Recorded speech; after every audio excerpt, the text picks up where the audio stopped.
Nggak salahnya di mana Oke. kalau saya bilang begitu? Nggak, Bapak nggak salah. Secara rasional Bapak tidak salah. Saya juga kalau punya kitab suci begitu saya buang. Saya nggak mau beragama agama tersebut. Ya cuman kan ada kan banyak juga yang baik kan. Nggak semua isinya jorok semua kan. Oke, Bapak ada yang baik di kitab Bapak, silakan Bapak tampilkan, ada nggak? Saya mau tanya Bapak, Yesus Saya nggak pernah baca kalau sih. oke, makanya Bapak baca. Saya mau tanya sama Bapak, kalau Yesus mengajarkan Bapak membenci orang tua, Bapak mau ikut nggak sama Yesus? Ya nggak mungkin itu, mustahil itu. Masalahnya Yesus ajarkan begitu Pak, dalam Lukas pasal 14 nomor 26. Ini saya tunjukin ya. Dan Bapak boleh memilih ikut atau tidak, itu hak Bapak ya. Tapi kalau saya tentu saya nggak mau. Nih,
Assalamualaikum warahmatullahi wabarakatuh. Bertemu lagi dengan channel Kristologi Muslim, channel yang akan memperlihatkan diskusi dan debat lintas agama.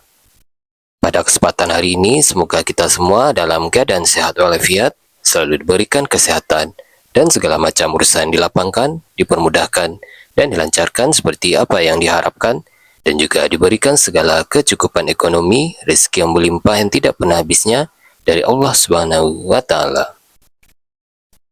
Di video kali ini masih seperti biasa, saya akan memperlihatkan diskusi dan debat lintas agama, di mana nantinya apologet Islam dan oknum Kristen akan saling bertanya dan menjelaskan agama masing-masing. Yang mana kita akan bisa menilai mana agama yang benar-benar bisa diterima dan dipahami secara akal pikiran manusia yang berakal. Di video ini juga kita akan melihat diskusi dan debat Unirifa dan apologet Islam lain dengan beberapa oknum Kristen yang mana kita bisa mendapatkan ilmu dan pengetahuan tentang ajaran Islam dan ajaran Kristen. Dan bagaimana berjalannya diskusi ini, apakah akan berjalan tenang dan santun atau malah sebaliknya memanas, di mana biasanya oknum Kristen jika tidak sanggup menjawab pertanyaan dan juga tidak terima ajaran dan isi kitabnya dibahas, mereka akan emosi dan marah, bahkan sampai menghujat pribadi atau ajaran. Nah, daripada penasaran dengan diskusi dan debat ini, mari kita simak saja videonya sekarang.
Sabar ya guys. Sabar.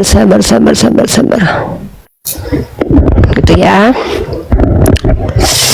Tema kita kok ekstrim ya, Uni Rifa, betul.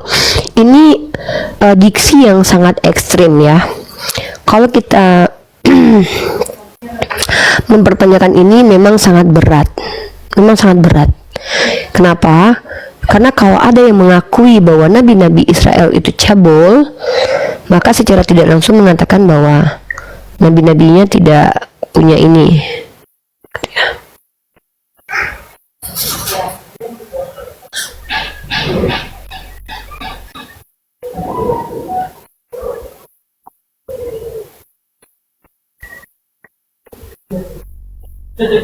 Gitu ya. Nah, kalau Israel penunggu sapi yang sudah jadi abu, Oten menunggu Yesus. Waalaikumsalam warahmatullahi wabarakatuh. Teman-temanku, saudara-saudaraku, kita usahakan ya diksi-diksi kita jangan sama seperti Oten ya. Kalau Oten itu menyebutkan sesuatu yang tidak ada dalam kitab kita dan literasi kita, kita tidak boleh mengikuti hal yang sama.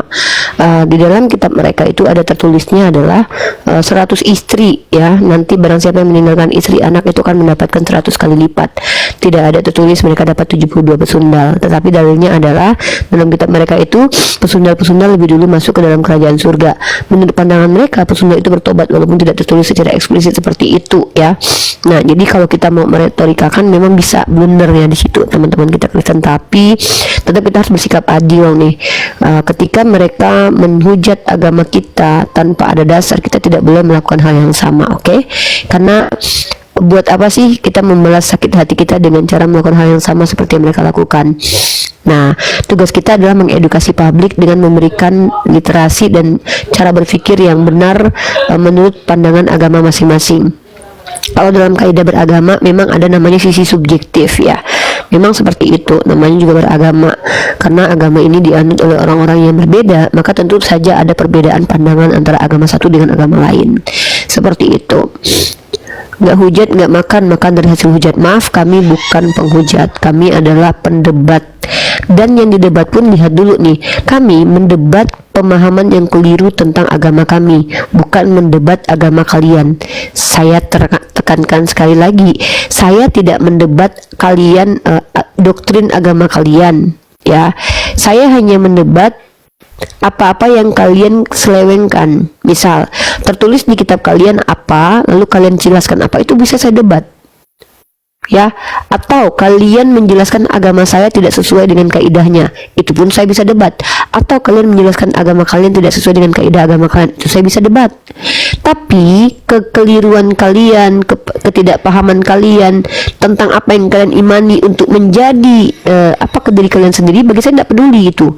Karena kalian sesat makan, kalian menyembah galon pun bagi saya tidak rugi. Saya tidak ada masalah dengan itu hak kalian ya. Saya tidak akan dirugikan dengan hal itu. Tetapi ingat bahwasanya yang akan didebat ini adalah pandangan yang keliru. Ketika itu menyangkut ilmu pengetahuan, itu wajib didebat.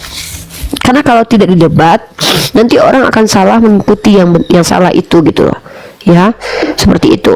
Jadi saya minta buat teman-teman yang mau naik ke atas, persiapkan mental dulu dan persiapkan pengetahuan dulu. Karena bertanya pun juga harus ada pengetahuannya gitu ya. Dan kami umat Islam diizinkan melawan orang yang melawan kami, dan kami tidak diizinkan bersikap zalim. Apakah saya tidak pernah zalim? Pernah. Nah, itulah karena saya sadar saya ini doif, saya ini lemah, saya gampang terpancing, maka saya menghindari untuk berdebat dengan orang-orang awam. Jadi kalau ada kalian awam dan kalian bilang mau mendebat para orang-orang yang sudah berilmu, bagi saya tidak usah lah ya. Saya nggak mau berdebat kusir, karena itu ternyata merusak kredibilitas kita. Pada saat berdebat kusir, ketika saya berteriak, itu justru saya sedang mencerminkan sisi saya dalam keadaan negatif gitu ya. Begitu juga ketika kita menghadapi penghujat. Dulu saya punya prinsip, ketika menghadapi penghujat saya bikin bubuk gitu ya, bubuk gitu. Tapi lama-lama saya berpikir bahwa nggak perlu juga sebenarnya membuat mereka bubuk. Ketika mereka menghujat saja itu sudah kemenangan bagi saya gitu. Ketika mereka menghujat dan saya tidak membalas penghujatan mereka, itu suatu kemenangan bagi saya, karena saya ini pengedukasi dan saya datang ke dunia ini sebenarnya di dalam tupoksi saya sebagai manusia. Yang pertama adalah belajar, kemudian mengajarkannya. Yang pertama adalah memperbaiki diri dan memperbaiki orang lain, bukan sebaliknya, ya, bukan merusak. Maka tupoksi saya sebagai manusia itu saya lakukan. Salah satu media yang saya gunakan untuk memperbaiki tugas saya itu adalah media TikTok ini. Maka di TikTok ini saya berharap buat kalian yang mau berdebat dengan saya, minimal kalian punya data gitu ya, kalian punya data gitu ya, dan kalian punya background, karena saya tidak akan mendengarkan orang-orang yang tidak jelas gitu. Contoh, kalian bukan seorang dokter tapi bercerita tentang medis, kecuali kalian membaca literatur. Nanti pemahamannya itu bisa berbeda tergantung porsi kita dalam ilmu pengetahuan, ya. Jadi saya tidak tertarik untuk berdebat dengan orang-orang jahil. Silahkan kalian anggap diri kalian menang, boleh. Kalian bilang kalian lebih hebat dari saya pun boleh, ya. Karena tupoksi saya harus kembali ke setelan pabrik, yaitu mengedukasi. Kalau misalkannya kalian naik ke atas, maka saya berkewajiban memberikan pengajaran yang baik. Pertama menggunakan kaidah Islam, kedua baru menggunakan kaidah universal secara moral, secara kaidah humaniora, ya, boleh. Nah begitu.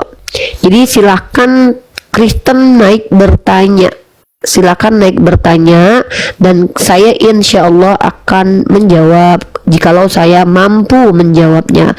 Apakah saya pasti mampu menjawab semua pertanyaan? Tidak, karena saya juga punya keterbatasan, ya. Ada hal-hal yang tidak menjadi porsi saya, tetapi porsi saya untuk saat ini adalah bagaimana kemudian debat lintas agama ini berjalan seharusnya. Saya punya materinya karena saya sudah bikinkan skripsinya. Kemudian jawaban-jawaban terhadap tuduhan saya sudah punya materinya. Jadi apa yang saya paparkan ini adalah hasil kajian, bukan hasil dari kebencian, tapi hasil dari kajian. Jadi buat kalian yang misalkannya ingin menjadi pintar dan cerdas, silahkan kalian diskusi dengan orang-orang yang kalian anggap bisa memberikan wawasan. Bukan berarti harus dengan saya. Mungkin kalian diskusi dengan pendeta, ulama, boleh, ya. Tapi saya tidak akan memberikan tempat bagi kalian yang tidak punya kapasitas untuk berdebat Islam ataupun Kristen. Oke? Kalau dia Kristen, saya tidak kasih kesempatan, takutnya menghujat agama Islam. Kalau dia Islam, saya juga tidak kasih kesempatan, takutnya nanti menghujat agama Kristen.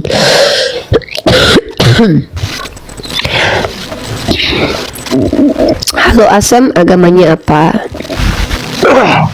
Ya, Kristen. Oke. Di sini umat Kristen boleh bertanya tentang Islam dan boleh menanggapi tema saya, yaitu Nabi Israel cabul saat tanda tanya. Kenapa kok cabul nabinya? Itu tadi sudah saya bahas, sekarang saya coba bahas lagi ya. Mengambil istri orang itu perbuatan cabul tidak menurut Anda?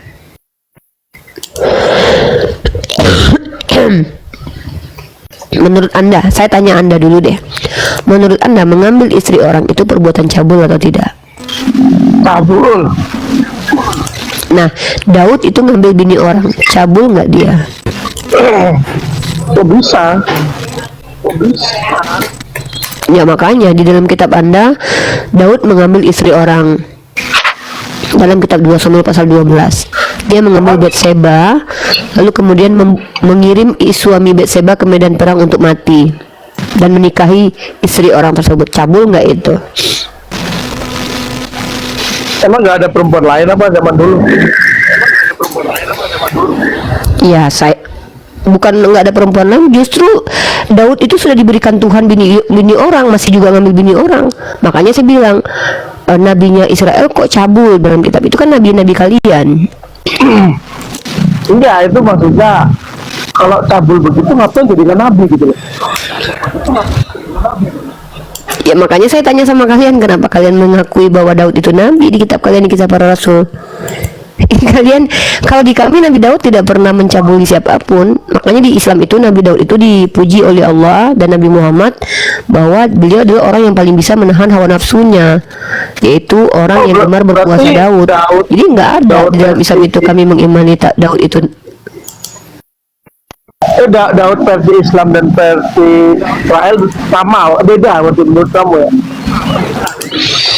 Oh beda, tokoh kitab, aduh aku dibatasin Nandar. Tokoh kitab dalam kitab kamu dan saya itu beda. Ya, contoh Nabi dalam kitabnya kalian itu bahkan melakukan perbuatan mesum, yaitu mengambil binari orang.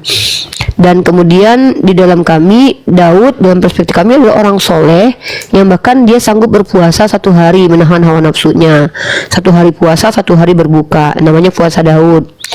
Nah dalam kitab kamu, Solomon anaknya Daud itu memiliki istri 1000 dan bahkan gara-gara menikah dengan perempuan dia sampai menyembah kepada Allah lain. Di dalam Al-Quran dikatakan Nabi Sulaiman itu tidak pernah kafir. Tidak pernah kafir. Maka memang beda perspektif kita tentang para nabi-nabi di Israel itu. Ya, karena kita dapat informasinya dari kitab yang berbeda. Itu beneran gak sih istrinya 1000 itu? Saya nggak percaya ya. Nah itu kan tertulis di kitab Anda. Kalau Anda nggak percaya kitab Anda, ya itu bukan urusan saya lagi. Kan Anda kan Kristen. Kristen itu kan percaya kepada kitab perjanjian lama. Di kitab perjanjian lama dikatakan bahwa Solomon itu punya istri 1000, gundik 300, istri 700. Nah kalau Anda nggak percaya, kan itu sebenarnya Anda orang yang berkeyakinan Kristen sedang tidak percaya dengan kitab Anda. Kalau di Islam tidak ada dijelaskan begitu. Ya itu ini Solomon ya, Solomon itu ganteng apa dia? Kok 1000 orang itu perempuan bodoh sekali gitu loh, mau dengan 1 orang doang gitu. Emang nggak ada laki-laki lain? Sebenarnya itu masalah di kitab Anda, Pak, bukan di kitab kami. Di kitab kami tidak ada seperti itu Nabi Sulaiman. Itu permasalahan yang ada di kitab Anda. Bahkan di kitab Anda, Lut aja itu tidur dengan anaknya sampai punya keturunan. Dan Yehuda itu bahkan meniduri menantunya sampai punya keturunan. Nenek moyang Tuhan Anda memang digambarkan sangat keji sekali di dalam kitab Anda. Itu yang kamu sebut itu beneran ya, kayak cuma ngarang-ngarang aja kamu? Oke, saya tunjukin dalilnya ya. Anda mau yang mana dulu? Nabi di kitab Anda dulu, saya tunjukin satu-satu ya. Bebas. Oke. Kita mulai dari Nabi Hosea dulu ya. Nabi Hosea di kitab Anda disuruh memperanakkan anak-anak sundal oleh Tuhan ya.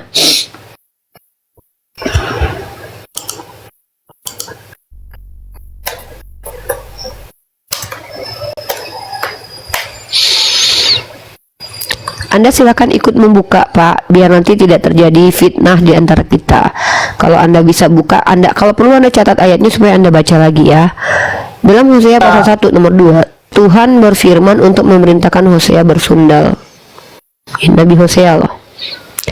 Firman ini Hosea pasal 1 nomor 2. Firman Tuhan yang datang kepada Hosea bin Beri pada zaman Uzia, Yotam, Ahaz, dan Hizkia, raja-raja Yehuda, dan pada zaman Yeroboam bin Yoas, raja Israel.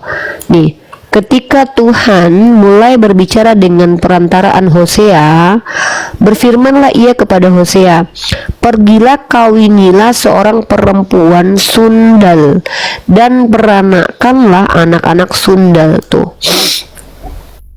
itu perintah Tuhan ya. Memang Tuhan memerintahkan supaya Hosea melakukan hubungan terlarang, sehingga anak yang lahir itu adalah anak-anak hasil persundalan, bukan anak hasil pernikahan ya. Itu yang pertama. Yang kedua, Daud itu diberikan istri orang oleh Tuhan Anda dalam 1 Samuel ya, 1 Samuel pasal 12 nomor 7 dan 8.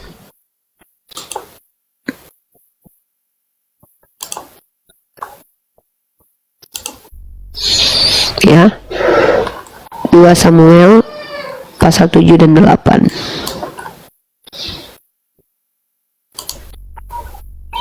Bentar ya.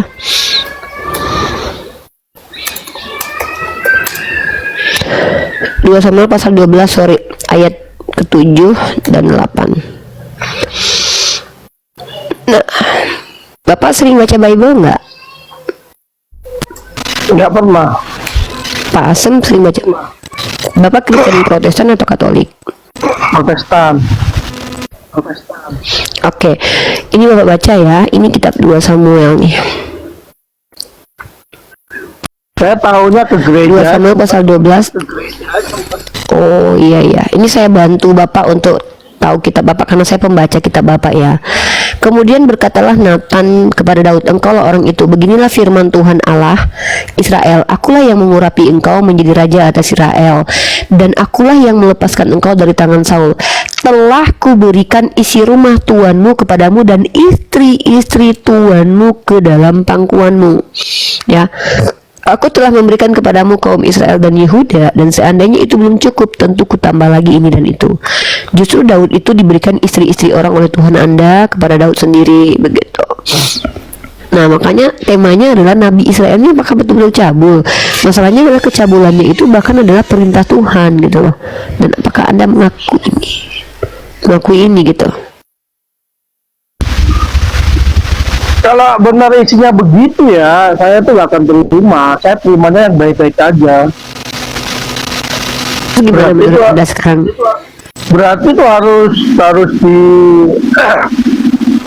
itu harus dirembuk-rembuk lagi ya. Yang jelek-jelek dibuang aja, jadi yang bagus-bagus aja atau dirubah gitu kan isinya kan.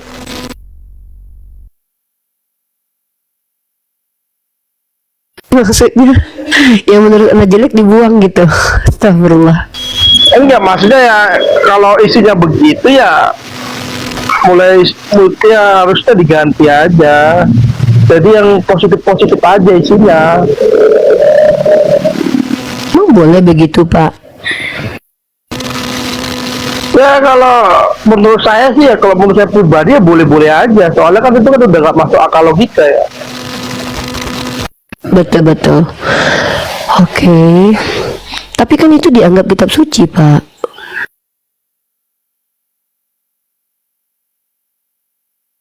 Masa kitab suci begitu isinya kan. Ada lagi loh Pak. Di situ tertulis tentang Tuhan membunuh Onan karena dia tidak mau menghamili istri kakaknya. Ya. Oke, aku termasuk kaget dengar jawaban Bapak ya ketika Bapak bilang kalau memang tertulis begitu dibuang aja gitu. Jadi menurut Bapak kitab suci itu boleh gitu dipilah-pilah begitu? Enggak, salahnya di mana kalau saya bilang begitu? Enggak, Bapak nggak salah. Secara rasional Bapak tidak salah. Saya juga kalau punya kitab suci begitu saya buang. Saya nggak mau beragama tersebut. Ya cuman kan ada kan banyak juga isi yang baik kan. Nggak semua isinya jorok semua kan. Oke, Bapak ada yang baik di kitab Bapak, silakan Bapak tampilkan, ada nggak? Saya mau tanya Bapak, Yesus Saya nggak pernah baca sih. Oke, makanya Bapak baca. Saya mau tanya sama Bapak, kalau Yesus mengajarkan Bapak membenci orang tua, Bapak mau ikut nggak sama Yesus? Ya nggak mungkin itu, mustahil itu. Masalahnya Yesus ajarkan begitu Pak, dalam Lukas pasal 14 nomor 26. Ini saya tunjukin ya. Dan Bapak boleh memilih ikut atau tidak, itu hak Bapak ya. Tapi kalau saya tentu saya nggak mau. Nih, Lukas pasal 14. Ini perintah langsung ya Pak dari Yeshua. Ini perintahnya begini Pak. Ini ya 14:26. Sorry Pak ya, aku batuk. Ya, saya sambil baca WA ya. Boleh. Ini Pak. Jikalau seorang datang kepadaku dan dia tidak membenci bapaknya, ibunya, istrinya, anak-anaknya, saudara-saudaranya laki-laki atau perempuan, bahkan nyawanya sendiri, ia tidak dapat menjadi muridku. Berarti kalau untuk menjadi murid Yesus harus apa menurut Yesus di sini? Harus membenci dulu, benci keluarga dulu. Jadi kalau Bapak nggak mau ikuti ajaran Yesus ini, Terjemahan yang salah tuh bagaimana itu? terjemahannya udah bener Pak. Itu kata miseo itu membenci. Memang Bible banyak kesalahan terjemahan, tapi untuk kali ini tuh benar. Kata miseo itu artinya membenci Pak.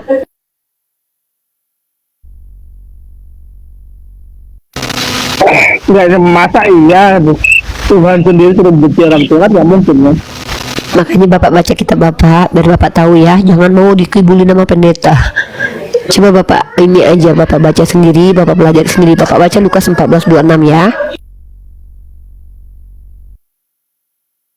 Bagi Islam Pak, firman Allah Subhanahu wa Ta'ala itu tidak ada diksi-diksi seperti itu dan tidak mungkin direvisi begitu. Nah, terus pembelaan pendeta gimana, pembelaan pendeta kalau dia baca Pembelaan pendeta, oke, bagus, pertanyaan bagus. Selama ini 7 tahun saya diskusi lintas agama, pendeta selalu menukar maknanya.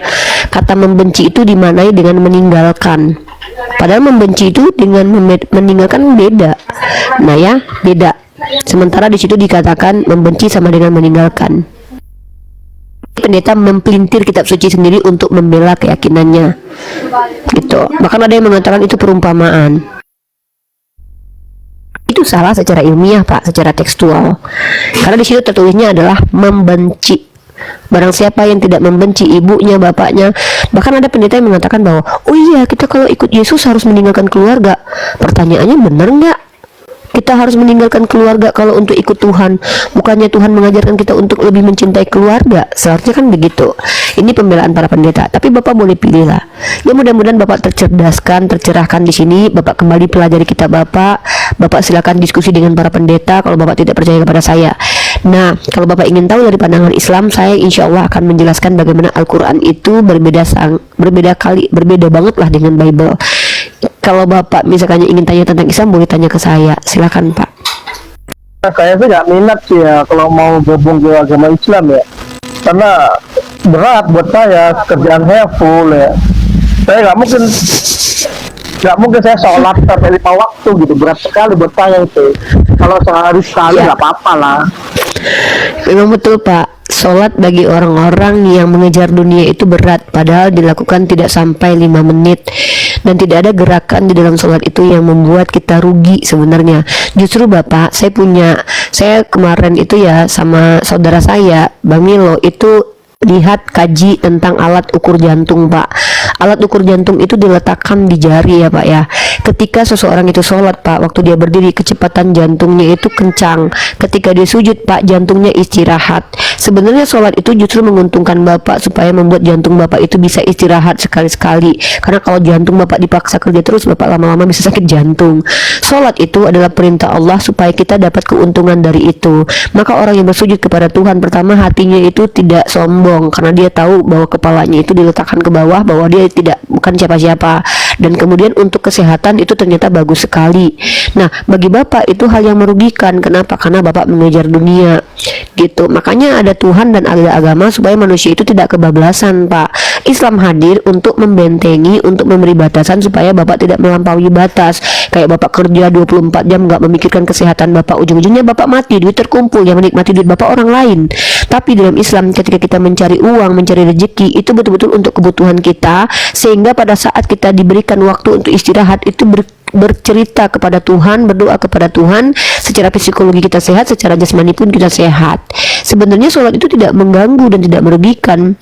Tapi bagi Bapak mengganggu dan merugikan. Kenapa? Ya karena Bapak malas beribadah, Bapak pengennya cari uang terus gitu. Padahal sholat itu menjaga stamina Bapak agar Bapak itu tidak kebablasan, tidak melampaui batas, menyakiti diri sendiri demi mengejar uang. Capek-capek kejar uang, tau-tau mati, duitnya terkumpul, orang lain yang menikmati. Rugi. Ya kalau itu mah kita tinggal bayar gym aja Mbak, kita ke gym sejam lah, 2 jam, beres kan? Itulah ruginya orang-orang ini. Dia demi kesehatan mau ngebayar nge-gym 2 jam sejam, keluar lagi duitnya. Sementara sholat nggak pakai uang, gratis lagi. Dan itu bukan kesehatan secara jasmani aja yang didapat, tapi juga secara psikologi. Bapak ngerti nggak mentality? Banyak orang-orang yang meninggal itu bukan karena sakit jasmani Pak, tapi karena pemikiran.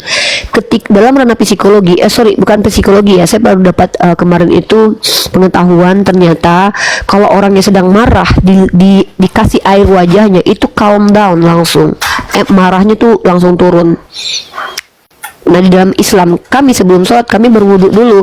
Kami membersihkan mana yang sudah yang terpapar oleh toksit dan terpapar oleh hal-hal yang kotor. Wajah kita dicuci terus, belum lagi kita menundukkan kepala kita. Ketika jantung kita berpelan degubannya, kemudian otak kita mendapat porsi darah yang lancar, yang sehat itu ya kita sendiri. Jadi sholat itu sebenarnya menguntungkan, cuman bagi bapak merugikan karena bapak pengen kejar dunia terus. Ya bapak bilang ya kita nge-gym aja bayar. Nah inilah kan manusia dikasih jalan yang mudah tapi malah pilih jalan yang sulit. Pas mati masuk neraka nanti marah kepada Tuhan, kenapa saya masuk neraka? Padahal sudah diberitakan ini loh jalan yang mudah untuk masuk surga, tapi malah membeli neraka gitu loh. Bapak bayar duit buat nge-gym. Di tempat nge-gym bapak melihat hal-hal yang tidak baik. Banyak laki-laki suka laki-laki di tempat gym. Tempat gym bapak memandang perempuan-perempuan dengan bokong yang aduhai.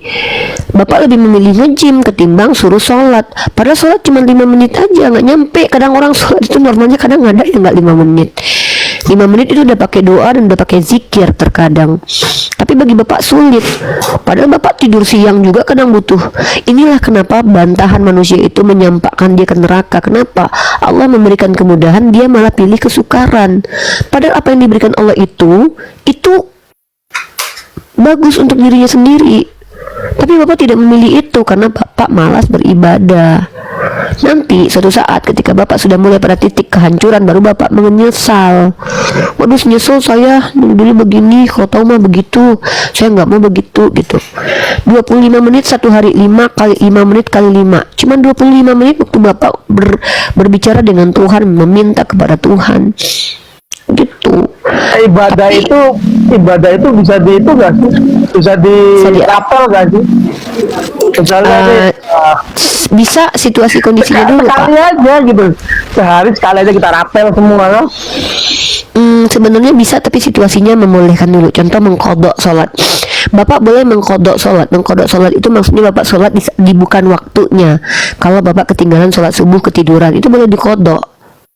Ya, tapi sengaja untuk merapel itu kayak kurang ajar banget apa ya? Kenapa begitu? Allah cuman suruh kita 5 menit selama 5 kali sehari untuk sholat. Kita malas, sementara hidup kita nggak berhenti Pak, nafas kita nggak berhenti Pak. Kalau Allah menghentikan merapel nafas bapak hari ini, bapak nggak dikasih nafas, nanti aja bapak udah mati. Inilah pemikiran-pemikiran kita, manusia-manusia yang sombong. Menurut saya pemikiran begitu sombong. Kenapa? Seolah-olah bapak nih maunya tuh enaknya saja gitu loh. Nah, ada orang musafir di Islam Pak, aturan itu jelas. Bapak kalau jalan-jalan keluar kota dengan durasi dan jarak yang jauh kayak saya misalkannya kan, itu bisa digabung sholatnya satu waktu, bisa dijamak, tapi ketentuannya tetap berlaku.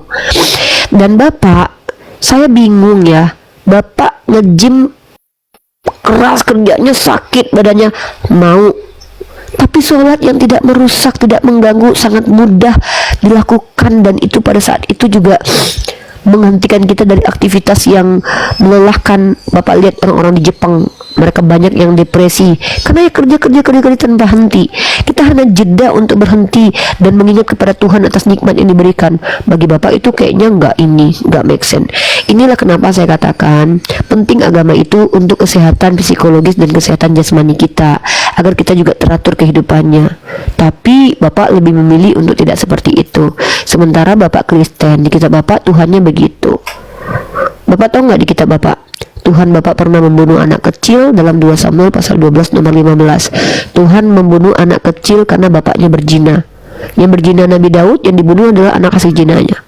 Nah, ini yang tidak masuk akal, yang tidak boleh diikuti dalam agama Islam. Memang kita tidak boleh menilai agama tertentu dengan menggunakan paradigma agama Islam, itu tidak boleh. Tapi kita membandingkan itu boleh, supaya bapak yang dalam keadaan kebingungan ini bisa menilai mana benar mana salah.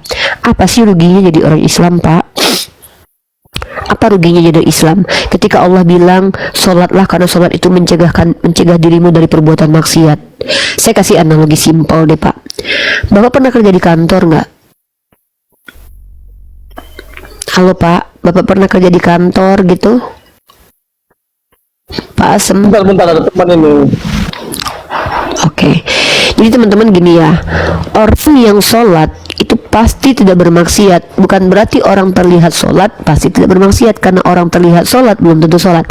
Yang disebut dengan sholat ini adalah melaksanakan rukun-rukun sholat dengan niat yang baik dan melaksanakannya dengan sepenuh hati juga, dan memahami apa yang dibaca sehingga dia khusyuk. Maka orang tersebut ketika continue melaksanakan sholat mustahil dia bermaksiat. Kenapa? Bagaimana mungkin orang yang sadar dilihat Tuhan dan dia melakukan upaya untuk membuktikan bahwa dia adalah orang yang taat kepada Tuhan, dia bermaksiat secara terang-terangan dan sengaja. Ini sama seperti ketika kita bekerja di bawah sebuah perusahaan dan ada CCTV-nya.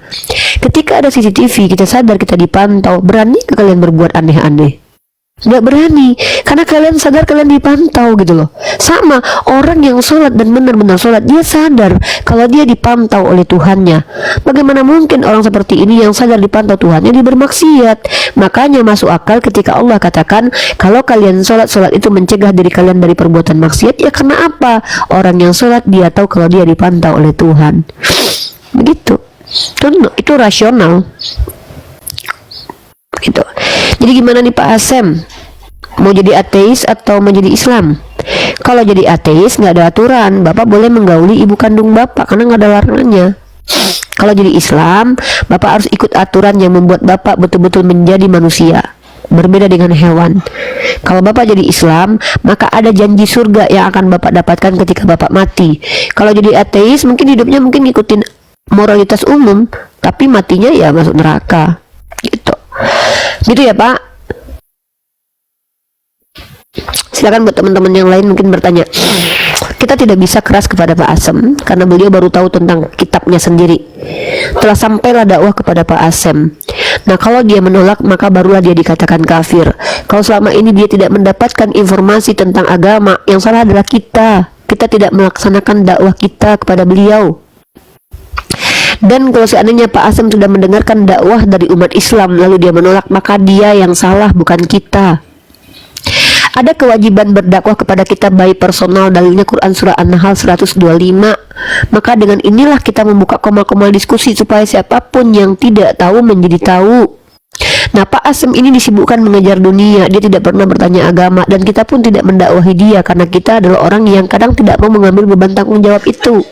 Dengan adanya koma diskusi ini, semoga Bapak Asem, orang-orang seperti Bapak Asem ini menyadari dan bisa membandingkan mana benar mana salah, sehingga ketika dia pelan-pelan kemudian menjadi orang yang benar, kemudian kita sudah menunaikan tanggung jawab kita bersama, yaitu berdakwah. Sebenarnya dakwah itu kalau kita lihat konteks ayat Quran surah An-Nahl 125 itu ud'u ila sabil rabbika bil hikmah, itu personal. Setiap kita ada tanggung jawab berdakwah.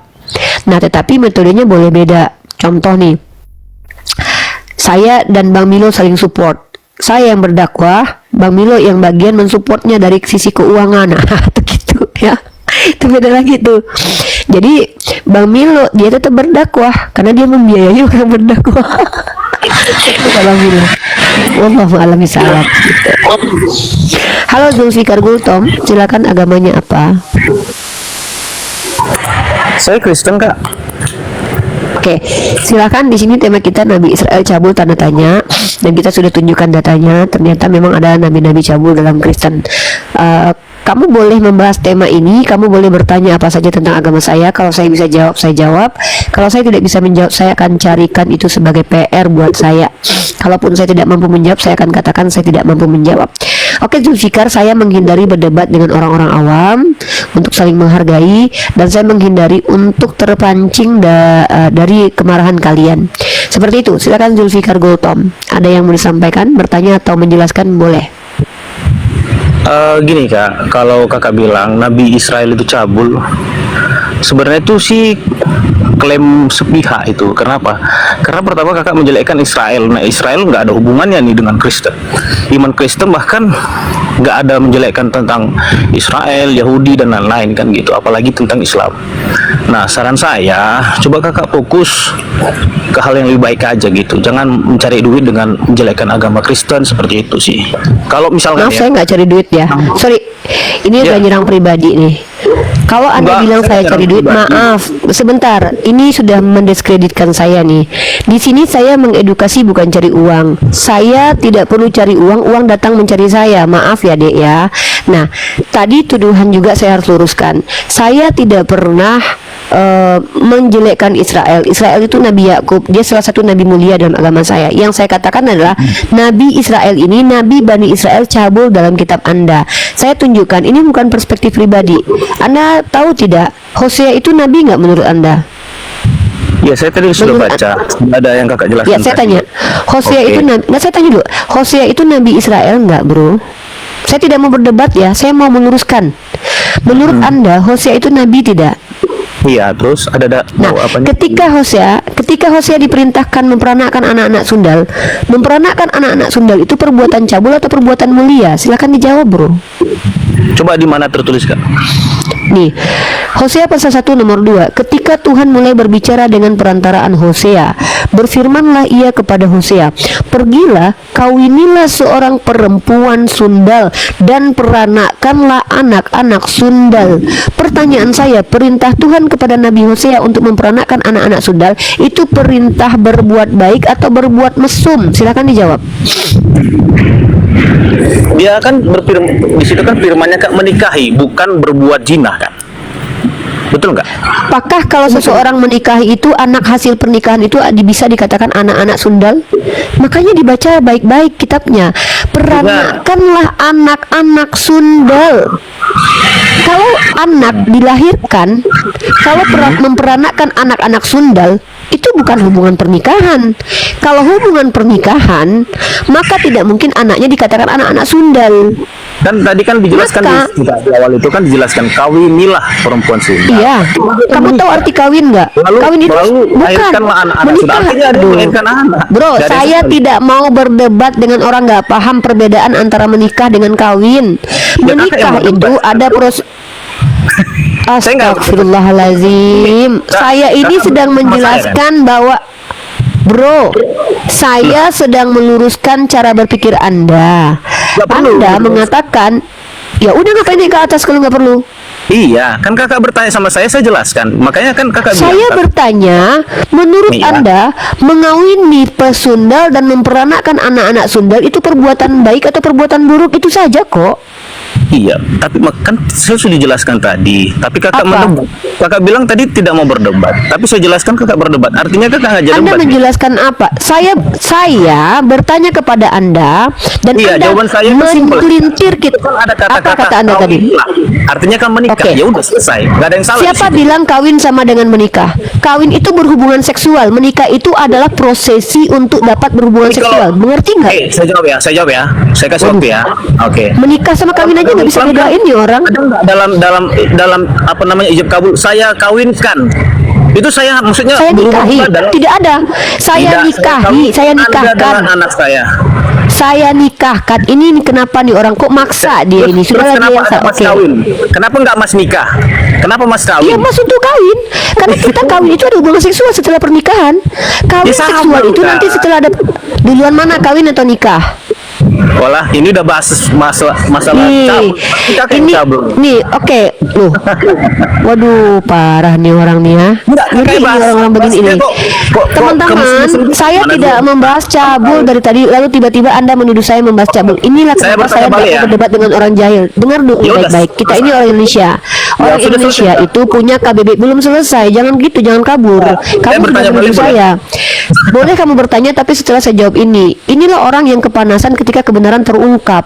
Ya kalau saya kamu nggak- betul-betul tidak, kalau kamu tidak kepanasan, maka kamu tidak berbicara ketika saya berbicara. Seolah-olah ketika saya berbicara itu merusak jiwa kamu. Kalau kamu tidak terguncang ketika saya bicara, jangan potong saya bicara.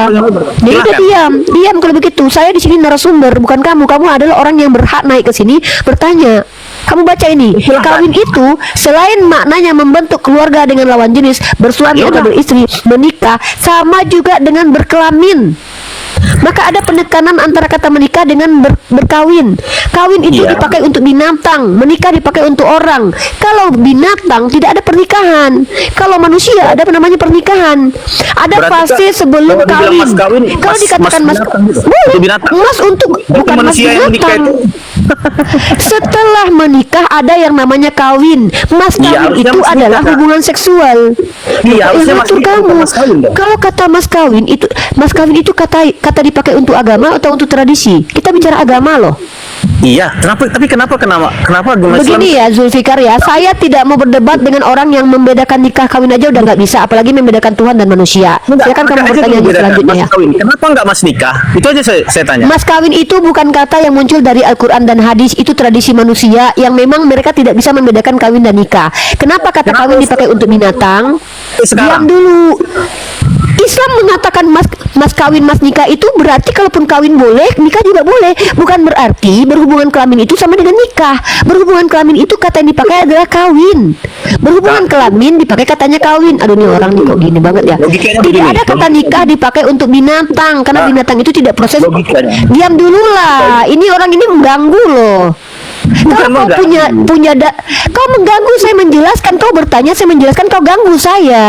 Ini Saya membuat sudah- saya terpancing. sudah selesai. Kenapa orang seperti ini tidak layak ada di koma diskusi lintas agama? Karena ketika dia bertanya kita menjelaskan dia memotong. Enggak, kakak yang motong saya juga tadi. Saya belum Saya selesai. ngomong yang bertanya kau atau saya? Yang bertanya kau atau saya tadi barusan?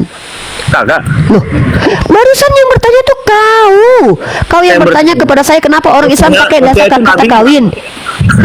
Enggak, dari awal Tidak, kakak nanya, maksudnya Nabi. kami tidak kenal Hosea sebagai nabi. Kami tidak diperkenalkan Hosea sebagai nabi. Itu nabinya Kristen. Nggak ngerti nih orang. Tadi kan kakak yang bertanya sama saya, kan saya bilang. Saya itu Nabi, Hosea nggak- itu nabi di agama Kristen, bukan nabi di agama Islam. Terus saya jawab kan. Terus? Sudah selesai nggak saya jawab? Kakak langsung potong kan? Loh, kau kan bertanya, aku yang menjawab. Aku nunggu Kakak kau yang lagi. bertanya. Kok aku pula? Dia orang gila ini. Turun aja lah kau yang nggak layak. Kau ada di sini. Udah gila kau ini. Ini kenapa aku nggak mau menghadirkan orang-orang jahil itu berdebat. Kenapa aku ikut bodoh?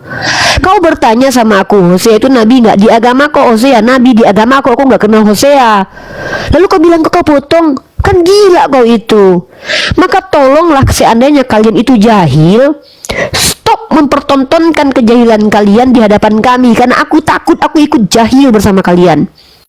Kau bertanya kepada aku tadi, Hosea itu nabi itu tidak? Ku jawab, Hosea adalah nabinya Kristen, bukan nabinya umat Islam. Clear? Lalu kau lanjutkan pertanyaanmu apa? Karena kau boleh bertanya di sini. Ya, begitu. Kau tidak berhak mendebat aku, karena aku nggak mau berdebat dengan kau. Tapi meluruskan kau itu adalah kenyataan yang harus aku lakukan. Kenapa? Banyak kesalahan kau. Kawin dan nikah itu beda. Lalu kau bawa kenapa mas kawin? Ya nggak masalah. Mas kawin diberikan pada saat setelah menikah juga nggak apa-apa. Ada ijabnya, ada kabulnya. Yang disebut dengan nikah itu prosesi menjelang perkawinan. Kawin itu pas malam-malam kau pertama kau kawin. Makanya binatang nggak ada kata nikah. Yang namanya binatang itu pakai kata kawin. Kenapa mas kawin? Ya itu kan kesalahpahaman manusia. Itu kan bukan diksi agama. Kecuali agama Islam yang mengajarkan mas kawin. Mas kawin itu kan bahasa kemudian kita menggunakan KBBI. Kenapa kok begini sekali cara berpikir kalian gitu loh? Kawin dalam KBBI juga sama dengan nikah. Perbedaannya adalah antara nikah dengan kawin. Nikah itu prosesi sebelum kawin. Kawin itu hubungan seksual itu. Gitu loh. Ketika kau menolak penjelasanku, kau bantah dengan data. Ketika kau menolak penjelasanku, kau bantah dengan data. Kami tidak kenal mas kawin, kami mengenal mahar. Ada aja nih orang. Yang tadi itu ya. Kau boleh bertanya, dengarkan dulu. Sebelum kau bertanya, kau jangan ganggu saya dulu bicara ya. Kau bisa bicara ketika kami sudah kasih kesempatan bicara. Tutup mic-mu dulu. Tutup mic-mu dulu. Di sini temanya adalah Nabi Israel cabul. Saya sudah buktikan Nabi Israel. Kau nanti bertanya setelah ku jelaskan dulu kapasitas bertanyamu. Konteks pertanyaanmu harus terikat dengan judul. Judulnya ini ada, jangan kau sia-siakan.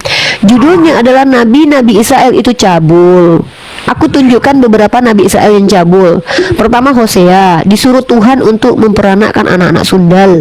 Kau tidak menjawab pertanyaanku, apakah memperanakkan anak-anak sundal perbuatan baik atau perbuatan cabul? Kau tidak sampai menjawabnya. Yang kedua, Daud adalah nabi-nabi Israel yang mengambil bini orang. Maka kau harus jawab, mengambil bini orang ini perbuatan cabul atau perbuatan baik? Mengambil bini orang, bahkan Tuhanmu sendiri yang mengambilkan bini orang. Yesaya di pasal 20 nomor 3, disuruh Tuhan telanjang bulat memperlihatkan kelaminnya selama 3 tahun. Ini cabul atau kebaikan dalam agamamu? Silahkan kau jawab. Ya, jadi banyak nabi-nabi dalam kitabmu itu cabul. Maka saya bertanya, benarkah nabi-nabi Israel cabul? Seperti itu, silakan kau jawab. Oke, tadi kan kakak bertanya dan saya sudah jelaskan. Kalau kakak bilang tadi kan dari awal kakak bilang kakak tidak mau berdebat. Artinya ketika saya sudah Aduh, berdebat, ini orang memang. Enggak, Jangan saya- kau bahas lagi perkataanku yang tadi, bahas apa yang sudah ku sampaikan di sini. Silahkan kau jelaskan. Ketika Hosea disuruh Tuhan bersundal, memperanakan anak sundal, itu perbuatan cabul atau perbuatan baik? Ketika Yesaya disuruh Tuhanmu bertelanjang bulat memperlihatkan kelaminnya selama 3 tahun, itu perbuatan baik atau perbuatan jahat, perbuatan cabul? Ketika Daud diambilkan Tuhanmu bini orang, itu perbuatan baik atau perbuatan cabul? Tinggal menjawab itu saja kok di sini. Kalau kau jelaskan, selesai perkara kita. Kalau kau bilang itu perbuatan baik, berarti kecabulan adalah perbuatan baik di Kristen. Kalau kau bilang itu cabul, berarti betul Nabi Israel itu cabul. Selesai sudah. Apa pula kau curhat di sini? kakaknya curhat dari tadi nggak dikasih ngomong saya. Oke, saya jawab ya. Kalau kakak bilang seperti itu, kalau memang tertulis di Alkitab, artinya itu baik. Sudah selesai. Dan maksud tujuannya itu yang itu baik. Sudah clear, diam. Berarti teman-teman ya, jawabannya udah selesai. Aku cuma butuh jawaban itu aja kok. Nah, baru kau bertanya sama aku ya. Sudah selesai teman-teman ya. Tema kita, mengambil bini orang di dalam Bible itu kebaikan. Memperanakan anak-anak sundal menurut Zulfikar itu kebaikan, ya.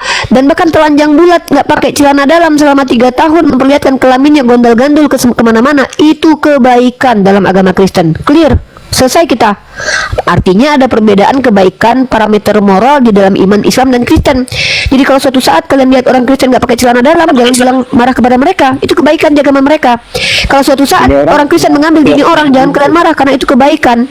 Silakan Anda bertanya saja tentang agama saya, karena kami sudah tahu paradigma agama Anda. Kecabulan adalah kebaikan dalam agama Anda. Oke, silakan bertanya saja. Itu terserah Anda lah. Oke, saya bertanya. Kalau misalkan seperti Ustadz menghamili santrinya, kemudian ajaran di agama Islam itu setelah menikah nanti setelah di surga itu akan berhubungan badan dengan banyak bidadari. Kemudian, maaf ini ya, saya nggak mau dogma ya. Terus saya bertanya nih, saya bertanya. Terus Nabi Muhammad itu banyak istri, bahkan ada salah satu anak angkatnya disuruh menikahi apa namanya, istri dari anak angkatnya dia akan Coba menikahi. satu-satu saja dulu subhat yang kau bawa. Subhat yang kau bawa itu ada 4 dan kau pun tidak membaca literasinya dengan baik. Coba kau bawa satu saja permasalahan. Apa masalah di agama Islam yang menurut kau cabul? Biar ku bahas.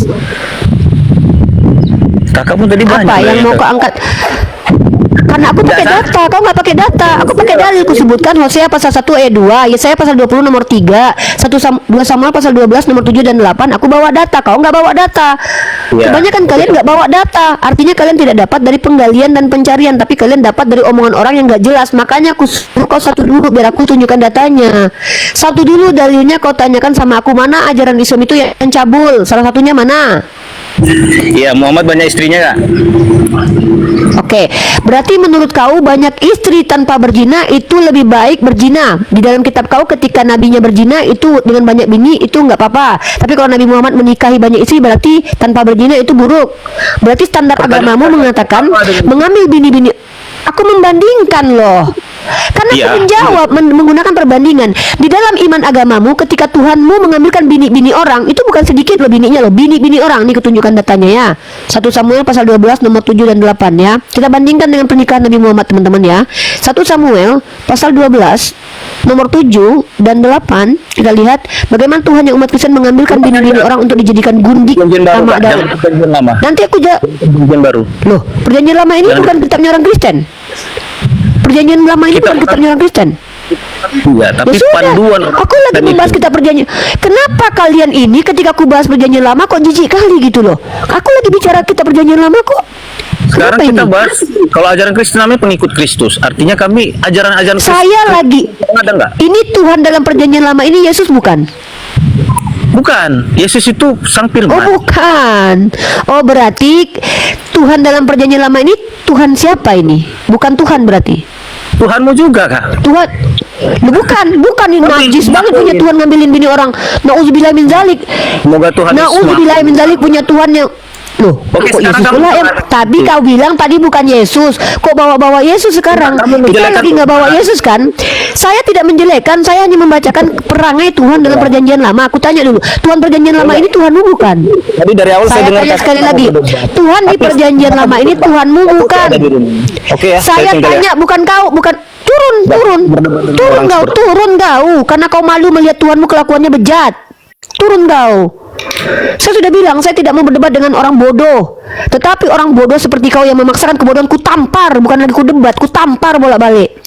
2 Samuel pasal 12 nomor 7 dan 8. Tuhan perjanjian lama mengambilkan bini-bini orang dan tidak dinikahi tapi dijadikan gundik. Kau bilang itu benar. Tapi ketika nabiku menikahi, menghalalkan hubungan pernikahan, dinikahi loh, kau bilang tidak benar. Beginikah parameter kebenaran dalam agamamu? Ketika Tuhan mengambilkan bini orang untuk dicabuli, boleh. Ketika Nabi menikahi, mempertanggungjawabkan istri-istrinya, dinafkahi lahir dan batin, kau bilang nggak boleh. Inilah rendahnya parameter moralitas dalam agama kalian kalau dibandingkan dengan parameter moralitas dalam agama Islam. Di agama Islam dinikahi, keuntungan dinikahi adalah perempuan itu dapat nafkah lahir batin selama dia menjadi istri. Kalau jadi gundik, udahlah dipakai, nggak perlu dinafkahi. Jadi gundik. Bini Saul yang diberikan kepada Daud jadi gundik dalam kitabmu. Disuruh bertanya tentang agama Islam malah menyerang agama Islam. Kau kalau menyerang agama Islam akan berbalik kepadamu. Karena di agamamu itu banyak tertulis Tuhan melakukan perbuatan yang tidak masuk akal. Mengambilkan bini orang diberikan kepada Nabi Daud. Menyuruh nabinya memperanakkan anak-anak sundal. Tidak pernah Tuhannya umat Islam mengajarkan begini. Jadi kalau naik ke atas syaratnya itu memang tidak harus pintar, tapi tolong tempatkan dirimu. Saya sudah bilang saya tidak mau berdebat dengan orang bodoh. Kalian kalau tidak paham kitab kalian bertanya, gitu loh.